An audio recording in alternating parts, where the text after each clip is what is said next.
యూదాదేశంలో బేత్లెహేము అనే చిన్న గ్రామముంది. అక్కడ యెషై అనే ఒక దైవభక్తిగల వ్యక్తి నివసిస్తున్నాడు. దేవుని ఆశీర్వాదంతో అతనికి 8 మంది కుమారులు జన్మించారు. వారిలో 7 చాలా అందంగా, బలంగా, ఎత్తుగా పెరిగి పెద్దవారయ్యారు. కాని అందరికంటే చివరివాడు 8వ కుమారుడే దావీదు.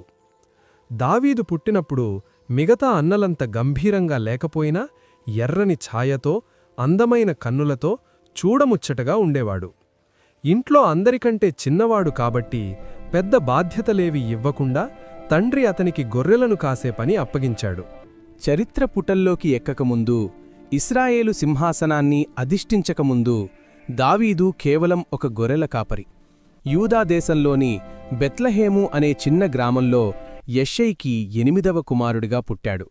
అందరికంటే చిన్నవాడు కాబట్టి ఇంటి బాధ్యతల్లో కాకుండా అడవిలో గొర్రెలను చూసుకునే పనిని అతనికి అప్పగించారు.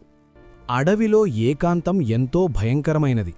కాని దావీదు ఆ ఏకాంతాన్ని దేవునితో సహవాసంగా మార్చుకున్నాడు. మనుషులు తనను మర్చిపోయినా దేవుడు తనతో ఉన్నాడనే ధైర్యం అతనికుండేది. ఆ కొండల్లో తన కిన్నెర మీటుతూ సృష్టికర్తను స్తుతిస్తూ గంటల తరబడి గడిపేవాడు. మనం చదివే అద్భుతమైన కీర్తనలకు పునాది పడింది. గొర్రెల కాపరి అంటే ఆషామాషీ కాదు. ఎలుగుబంటి వచ్చినప్పుడు, మందమీదకు సింహం వచ్చినప్పుడు పారిపోవడం పిరికివాని లక్షణం. కాని దావీదు దేవుని బలం మీద ఆధారపడి ఆ క్రూర మృగాలను సైతం ఒట్టి చేతులతో చీల్చి చెండాడాడు. ఈ లోకానికి అతను కేవలం గొర్రెల కాపరి కావచ్చు, కాని దేవుడు అతన్ని ఒక గొప్ప యుద్ధవీరుడిగా అడవిలోనే తర్ఫీదు ఇస్తున్నాడు. కాలం గడిచింది.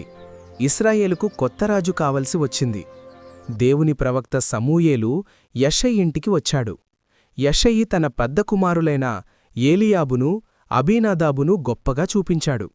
వారు ఎత్తుగా, బలంగా ఉన్నారు. ఖచ్చితంగా వీరే రాజులు అనుకున్నాడు సమూయేలు. కాని దేవుని లెక్కలు వేరు. మనుషులు పైరూపాన్ని చూస్తారు, నేను హృదయాన్ని చూస్తాను అని దేవుడు వారిని తిరస్కరించాడు. చివరకు గొర్రెల మంద దగ్గర నుండి దావీదును పిలిపించారు.